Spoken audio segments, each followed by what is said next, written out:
El siguiente programa es presentado y producido por Senda.fm para CTN Internacional. Bienvenido a tu programa Derecho y Palabra. Hoy tenemos la continuación de la defensa de la libertad religiosa y continuamos con nuestros invitados de luz. Nuevamente tengo problemas con la oficina que participa el pastor Luis Roy. Tenemos a Rivera Justiniano, el asesor en asuntos legislativos. Sí, pero es el asesor de asuntos legislativos de la Fortaleza y tú eres de la oficina. Asuntos públicos, vamos a dejarlo ahí. Asuntos públicos Ya. y de la comunidad. Enlace con la comunidad si te quiere complicar. Ay, Dios mío, qué complicado. Tú sabes que yo me tardé. La mía es oficina del tercer sector y base de fe. Sí.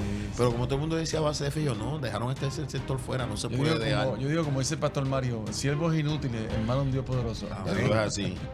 Bien, no te vayas. Continuamos en breve.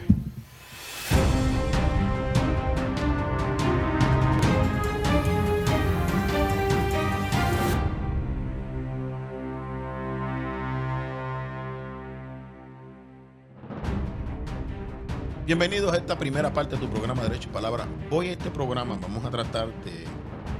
Tenemos que ser un poco elegantes, ¿verdad? No queremos herir sensibilidades ni administraciones. Pero nosotros hemos vivido y hemos visto lo que ha sido la violación de la libertad religiosa en Puerto Rico en los últimos 20 años, independientemente de la administración. Yo voy a hacer un comentario también de los partidos minoritarios. Cuando Victoria Ciudadana entró el cuatrienio pasado, los primeros proyectos que sometió violentaban la libertad religiosa. Yo recuerdo, eso te tocó casi solo a ti, porque yo estaba enfermo, Roy no estaba en el ambiente, de los proyectos de terapia reparatoria, toda aquella mentira de Vargas Vidó, aquello fue un proceso bien difícil, el PIT lo respaldó, y lo otro que tuvimos que vivir con el perdón de nuestros hermanos, pero sí fue que un partido político dijera que todo cristiano que estuviera en el PNP no era cristiano. O sea que los partidos minoritarios también han tenido una retórica de atacar la libertad religiosa. Hoy en día esa imputación de que si eres PNP no eres cristiano, gracias a Dios ha ido desapareciendo. Hemos logrado llegar a unos consensos, pero queremos hablar de la experiencia que cada uno de nosotros hemos tenido, ¿verdad? Con respeto, pero tenemos que decirlo, porque en el programa anterior hablamos de lo técnico del derecho. Hoy vamos a hablar instancias específicas que nosotros recordamos de la violación de libertad religiosa. Tú has estado en un programa aquí, yo recuerdo que nos conocimos con la enmienda constitucional del matrimonio homosexual en Puerto Rico, y luego de eso tú has participado de todo lo demás. Vamos, yo vine a descansar. Pues mira, Juan, yo quiero empezar por el génesis de lo que me parece a mí que es importante, que es el hecho de que la libertad religiosa es parte fundamental de la institución de los Estados Unidos de América. La República se fundó por personas que venían huyendo de persecución religiosa en Europa, y por eso mismo es que tiene tanta importancia en la Constitución, en la primera enmienda, porque el Estado no puede reprimir mis derechos individuales y mi libertad de culto. Cada cual es libre de adorar a Dios de la manera que entienda, que incluye ni siquiera adorar. De hecho, venían de un estado que nombraba a los pastores de la iglesia. Así es. Los que se congregaban no tenían la libertad de escoger su líder religioso. Así es. Y ya eso no lo tenemos, pero lo que sí tenemos es que de continuo, y como parte de la historia de la humanidad, el Estado en ocasiones ha venido a suprimir, a reprimir o a veces a no tolerar prácticas religiosas de algunas personas por la razón que sea. Y, ¿verdad? Tú estabas recordando un ejemplo. Yo estuve recordando, Juan, y tú estuviste conmigo, el padre Carlos Pérez. Tú has tenido que sufrirme casi 16 años. ¿Te acuerdas cuando tuvimos que intervenir en el pleito contra el Colegio de Abogados? Sí. Hace un tiempo, algunas personas buscando encontraron mi nombre allí, me preguntaron, ¿pero qué tiene que ver esto con la libertad religiosa? Y le planteaba, el Colegio de Abogados, con sus posturas como institución, violentaba mis posturas como creyente.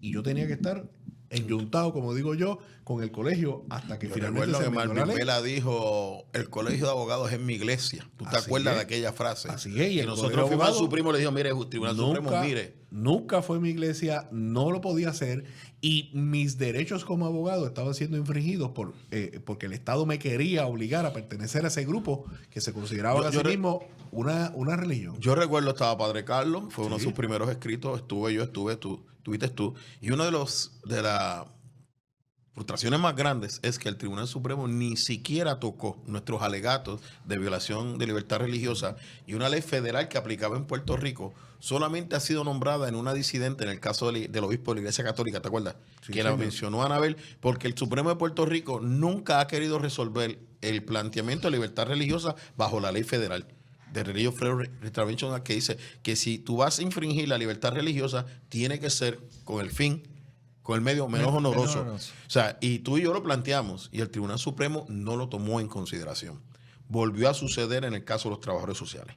Ese tú no estuviste envuelto, pero creo que lo conoces. También se le dijo al Colegio de los Trabajadores Sociales, está imponiendo la perspectiva de género, está respaldando las operaciones de cambio de sexo, está ridiculizando la fe. Eso se planteó en el tribunal y el tribunal se negó a resolver la violación de libertad religiosa. No solo se negó, la desapareció del expediente. O sea, que la experiencia que nosotros hemos tenido litigando es que los tribunales no quieren trabajar con la libertad religiosa. Por eso es que este proyecto de ley número 1, si estamos claros, incluye a la rama judicial. Sí, las tres ramas. Las tres ramas. Y le está diciendo al juez, ahora no es si quieres traer el Hobby Lobby. Ahora no es si quieres traer el caso de Creative.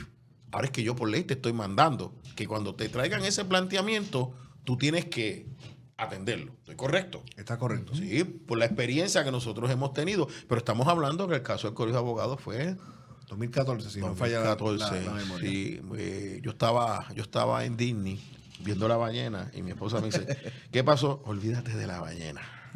En SeaWorld. Vamos a dejar afuera que ustedes piensan de cautiverio o no. Y me dice, es que acabamos de ganar el caso, yo lo quiero leer. Y estuve, mientras daba el show de las ballenas, yo estaba en mi teléfono leyendo el caso. Fue una experiencia gloriosa, pero ahí fue que empezamos a percatarnos como que los tribunales no querían entrar en este tema. En mi caso, pues yo puedo decir que adentrarme en el tema de la libertad religiosa surge precisamente por el rol que tuve en la administración pasada. Esto no estaba en mi panorama de vida, de estar de lleno en el ámbito político, pero cuando uno entra a ejecutar en favor de una oficina que representa las diversas fe en Puerto Rico, uno poco a poco se va dando cuenta de cómo estas cosas son una realidad en suprimir el derecho, en minimizar la fe de otros, pero también dentro del aspecto político. No podemos tampoco sacarlo de la ecuación. Cómo se levantó entre mismos hermanos de nuestra misma fe por puramente un aspecto político, se atacó posturas, sinceras creencias religiosas, testimonios, reputaciones, todo a nombre de la misma fe que profesamos. Así que qué ironía. Es una ironía, ¿no? Se supone que no. Pero fue adentrándome en ese servicio público que uno se da cuenta. Esto es necesario, número uno. Esto se sufre en este país. Pero peor aún fue el resultado o la vivencia del ataque de nuestra propia gente de fe por una bandera política que es la menos consecuente, ¿no? La más pasajera, efímera y que no tiene relevancia en el aspecto partidista político, y utilizando esa herramienta o esa arma, atacar una sincera creencia religiosa. Así que de ahí en adelante, pues el servicio mismo te va llevando a ayudar a otros en enmiendas de proyectos, enmiendas de reglamentos, las mismas actividades que a veces parecen ser como que les damos como por hecho, pero tienen un peso sólido de lo que es la libertad religiosa. Estuvimos celebrando en el municipio tal el Día de la Oración. El municipio y su oficina de base de fe celebran los 21 días de oración. Cosas como esas que parecen como que irrelevantes son.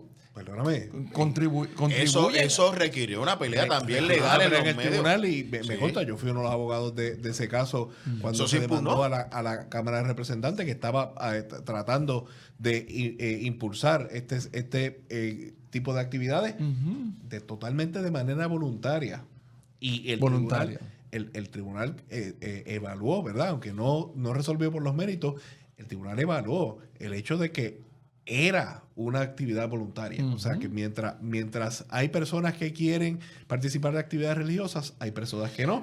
Y ambos tienen espacio y acomodo en la sociedad. En el programa pasado no nos dio tiempo, pero eso lo cubre el proyecto también. Esto no es obligatorio, pero de la misma manera que tú puedes hacer una expresión atea, de una orientación sexual, de un tipo de conducta, tú no puedes prohibir la expresión religiosa porque está protegida por la Constitución. O sea, lo tuvimos también en la escuela. Yo recuerdo, Carlos, yo no sé si tú recuerdas, a la comandante en la policía que prohibió orar, que nosotros tuvimos que intervenir en la época de Naida Venegas. Creo que tú estabas en la Cámara. Apellido medio gringo. Sí, que tuvimos que intervenir porque prohibió orar a la policía.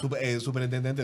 Y fue una administración del Partido Nuevo Progresista. No lo vamos a negar. Y aún en educación, el estudiante puede plasmar su sincera creencia religiosa en su trabajo educativo y todo. Pero hubo una orden de cuando se iba a nombrar a Julia Keles, él tuvo que firmar un documento para eliminar la perspectiva de género. Yo recuerdo también, o sea, nosotros no vamos a esconder los hechos. Yo siempre he dicho que el partido PNP no es un partido cristiano. Es un partido con su mayoría es conservadora y tiene un área liberal. Uno tiene que aprender a bregar en eso. Y ese área liberal en aquel momento tuvo mucha fuerza porque hubo unas victorias demócratas en los Estados Unidos, que esa es la realidad. Pero aunque son... O que tengo que ser cuidadoso con el Partido Demócrata, ¿verdad? Porque puede ser que alguien me dispare por ahí. Todo el mundo tiene derecho a creer lo que quiera políticamente. Perfecto no puede ser, ¿no? Pero aunque parecen pequeñas cosas, como la demanda al alcalde de Lares en aquel tiempo, Roberto Pagán. Dame un break, que se me está acabando el tiempo. Vamos a volver con el municipio de Lares, porque se nos activó la memoria histórica, así que el tiempo no nos va a dar mucho. No te vayas, continuamos en breve.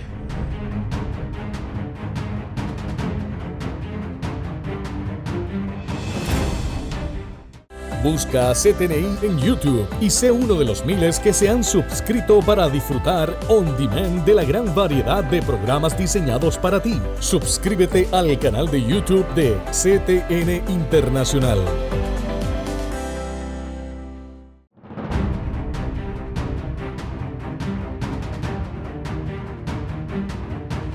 Aquí continuamos, aparentemente el tiempo no nos va a dar porque se nos ha activado la memoria histórica de todo lo que hemos tenido que luchar. Y fíjense que estamos tocando todas las administraciones que han estado en el gobierno. Ibas a hablar algo del grito.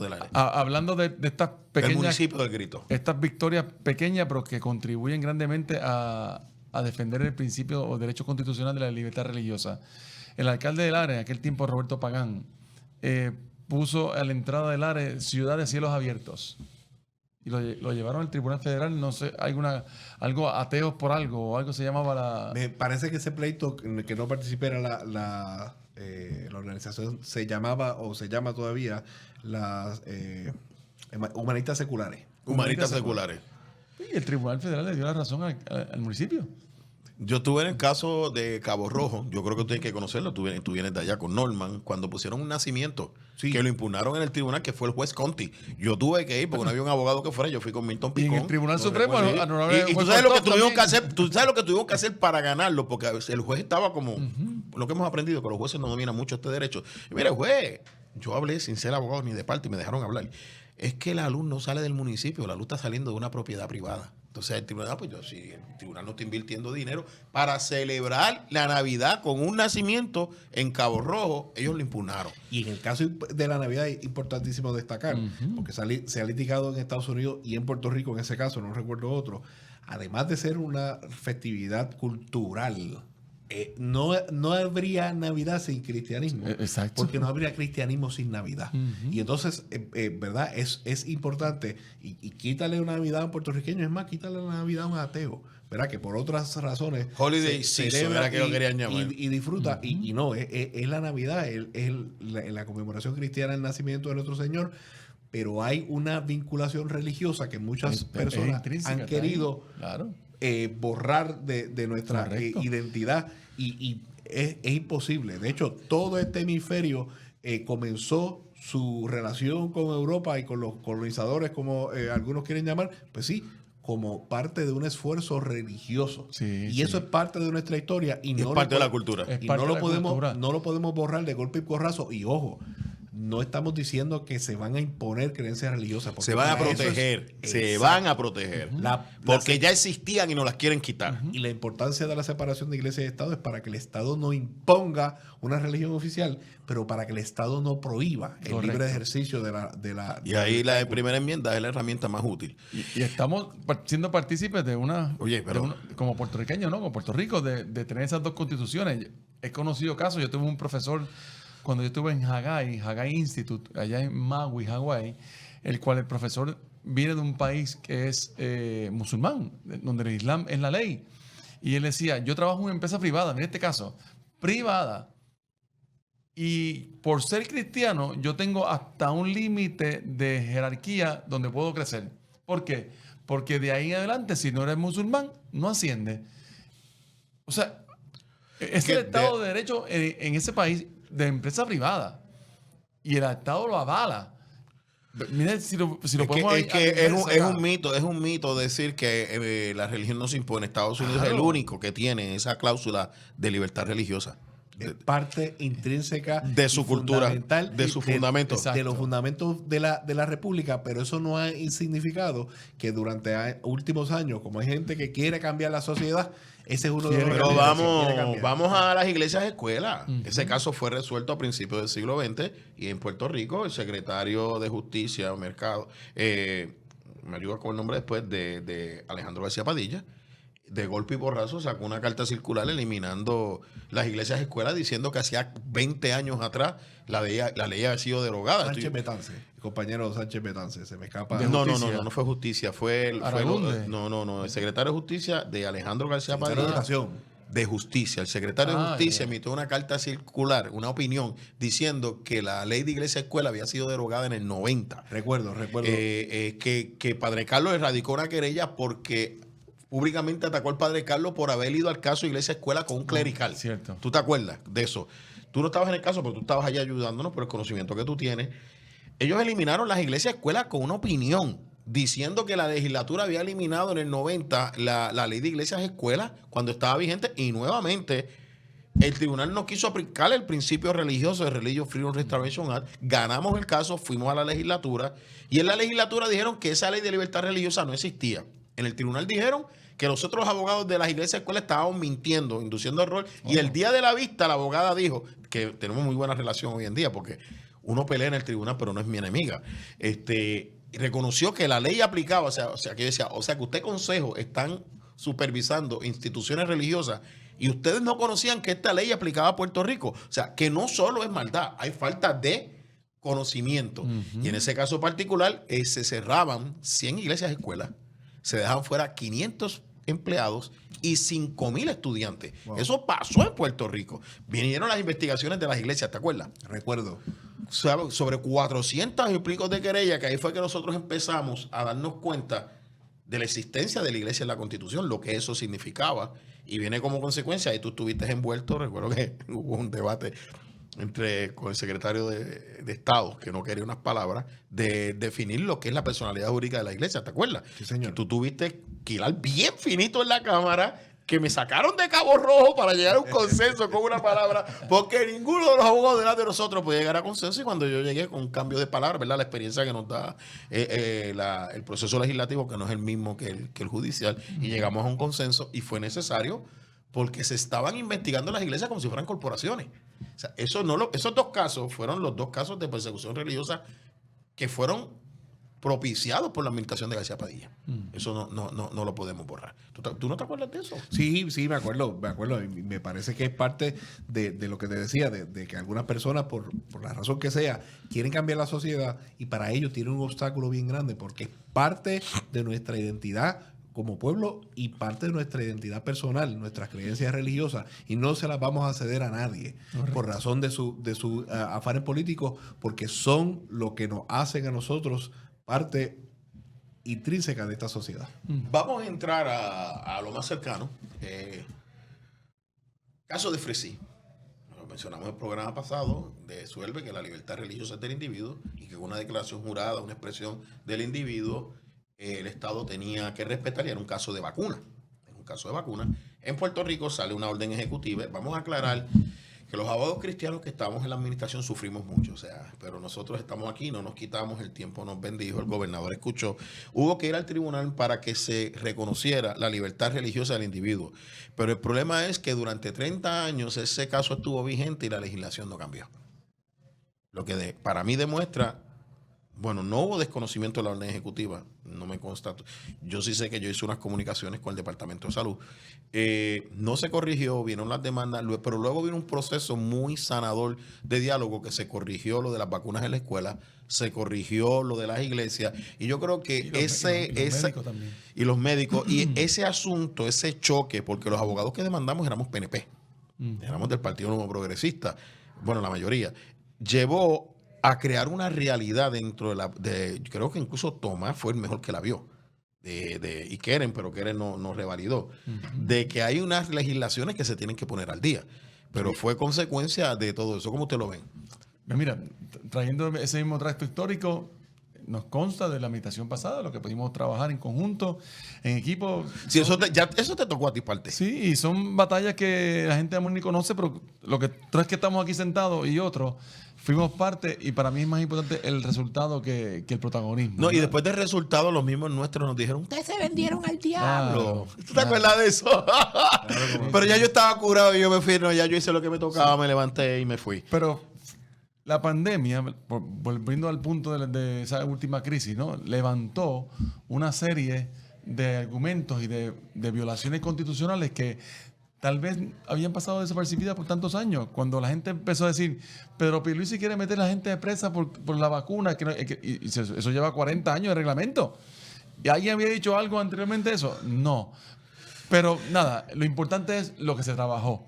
Lo que significa que también en Puerto Rico la libertad religiosa como política pública en la legislatura y el ejecutivo no se estaba observando adecuadamente, porque el caso llevaba 30 años. ¿Por qué lo digo, Carlos? Porque cuando bajó el caso de Tessa versus Loren, la misma semana legislaron. Cuando bajó el caso de Obergefell, inmediatamente lo ejecutaron. Cuando vino la resolución del cambio de nombre, inmediatamente lo ejecutaron. Claro. Entonces, nosotros hemos ido creando la conciencia. Porque La libertad religiosa es un derecho constitucional y me la estás quitando con esto. Yo creo que estamos... Pero se ejecutaba más hacia el lado liberal. No quiero ser cándido, soy el mayor del grupo. A lo mejor es que más golpes recibido. No decir más viejo. Pero yo creo que ha habido un cambio de paradigma en el partido gobernante y en los partidos opositores también, porque el hecho religioso estuvo en la campaña total. Yo nunca había visto una campaña donde el asunto religioso fuera, a lo mejor gracias a Dignidad también, porque ellos trajeron mucho este asunto.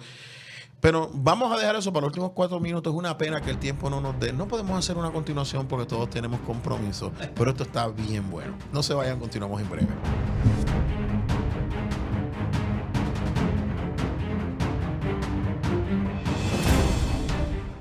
Busca a CTNI en YouTube y sé uno de los miles que se han suscrito para disfrutar on demand de la gran variedad de programas diseñados para ti. Suscríbete al canal de YouTube de CTN Internacional.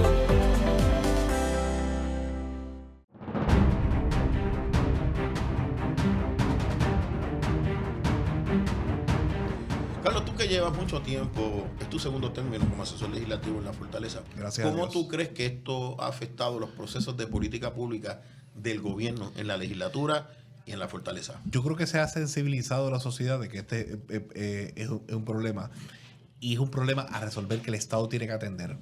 Por mucho tiempo se había dado por sentado de que como la Constitución prohíbe la libertad religiosa, ya no había nada más que hacer. Y elementos como lo que estábamos hablando del proyecto del Senado 1 han provocado que la gente entienda su necesidad religiosa. Te voy a dar un ejemplo. En tiempos recientes, ahora mientras estamos hablando aquí, ha habido una consideración del Departamento de Salud de que habían unas órdenes administrativas con respecto a la reglamentación y los cursos que tenían que tomar los médicos que laceraban su libertad religiosa. Correcto. Y aparentemente eso no se ha corregido, o hay personas reclamando que no se ha corregido. Pues esto no pasaba antes. O sea, ese reconocimiento de que mi libertad religiosa en la práctica de mi profesión, en mi trabajo, en mi empleo, en mi sociedad, en mi relación con el Estado, el propio Estado me la tiene que proteger. Ya la persona está consciente, existía. yo tengo derecho a que tú me protejas esto. Exactamente. Y sabe dónde llevar la querella. Y sabe dónde protestar. Y se va a ir ampliando conforme se vaya llevando esta discusión de que no es que se le está dando un permiso a nadie para discriminar, pero tampoco el creyente puede ser discriminado. Hablábamos fuera del aire. La gobernadora ha planteado muchas veces que no se trata de poner derechos por encima de unos sobre otros, sino de respetar los derechos de todos. Y cuando los derechos de los creyentes no están siendo respetados, pues hay que tomar acción, ya sea a nivel legislativo, ejecutivo, judicial, para que se respeten. Y como tú dices, esto es un derecho constitucional y otro es un derecho civil. O sea, en la libertad religiosa yo veo que ha habido un despertar del pueblo. Y cuando un pueblo despierta, tiende a irse a los extremos. Es lo que llega el balance del conocimiento. Lo hemos visto. Veo que estamos volviendo, pero ver que el Partido Nuevo Progresista captura el issue. El Partido Popular asume sus posturas. Yo respeto a los cristianos que votaron por el Partido Popular porque Dios pone gente y se necesita esa gente allí. Amén. Y de seguro está gritando a viva voz. Y no, nos consta que ellos están luchando por esto también y tienen nuestro total respaldo. Que nosotros, en cuestión de base de fe, no dividimos por partido. Nosotros son nuestros hermanos. Roy. De mi perspectiva también, no solamente como asesor del presidente en este caso, pero también desde la pastoral. Yo creo que hay un aspecto. Estos temas tienen relevancia, pero no podemos ser ingenuos, ¿no? La decadencia moral misma te va llevando a levantar unas banderas, en este caso constitucionales, porque tal vez este tema hace 40 años atrás no era un hecho. Y estaba establecido en la Constitución como quiera. ¿Por qué no había una defensa férrea de este derecho constitucional? Porque había una sociedad con sus principios, con sus valores, papá, mamá, criando hijos, con sus problemas como todo, ¿verdad? Porque toda época tiene también sus crisis.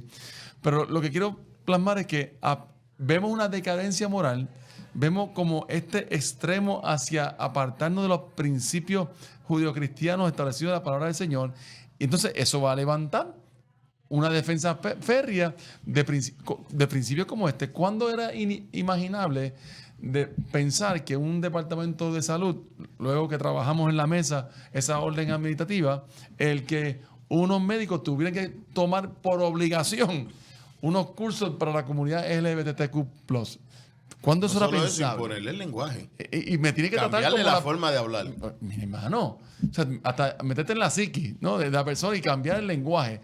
Estas cosas tal vez no se veían hace 40 años atrás, pero la misma decadencia moral de una sociedad te va llevando a defender más férreamente ese derecho constitucional. Mire, nosotros tres estamos disponibles para reunirnos con su iglesia, con los pastores, para hablar de este tema. Son temas álgidos. Yo creo que la ventaja es que esto ha levantado una conciencia de que la libertad religiosa se debe defender. Que se ha interpretado de diferentes maneras, que se han recibido ataques, pero lo importante fue que se despertó. Se despertó y nosotros, pues gracias a Dios, con la experiencia que hemos tenido en la legislatura, recuerda el caso de la ley del Departamento del Trabajo, que hubo que poner una excepción para proteger la libertad religiosa, porque si tú no la alquilabas a unas personas por su orientación sexual, te metían preso. Y eran 5,000 de multa, 6 meses de cárcel. Ahí es que empieza la lucha fuerte en la legislatura y con la enseñanza, no vamos a decir quién fue el autor de las escuelas coeducativas, que alguien allá arriba le puso una cláusula que la hizo no funcionar y la gente gritando, y nosotros sabemos, eso no va para ningún lado porque con esa cláusula no funciona, pero también la instrucción de quitarle los padres la autoridad sobre sus hijos, también creo que esta legislatura y este gobierno tiene conciencia. Proyecto 2 del Senado. Y es el proyecto 2 del Senado, eso estaremos hablando en otro programa. Nos vemos, Dios te bendiga. El pasado programa fue presentado y producido por Senda.fm para CTN Internacional.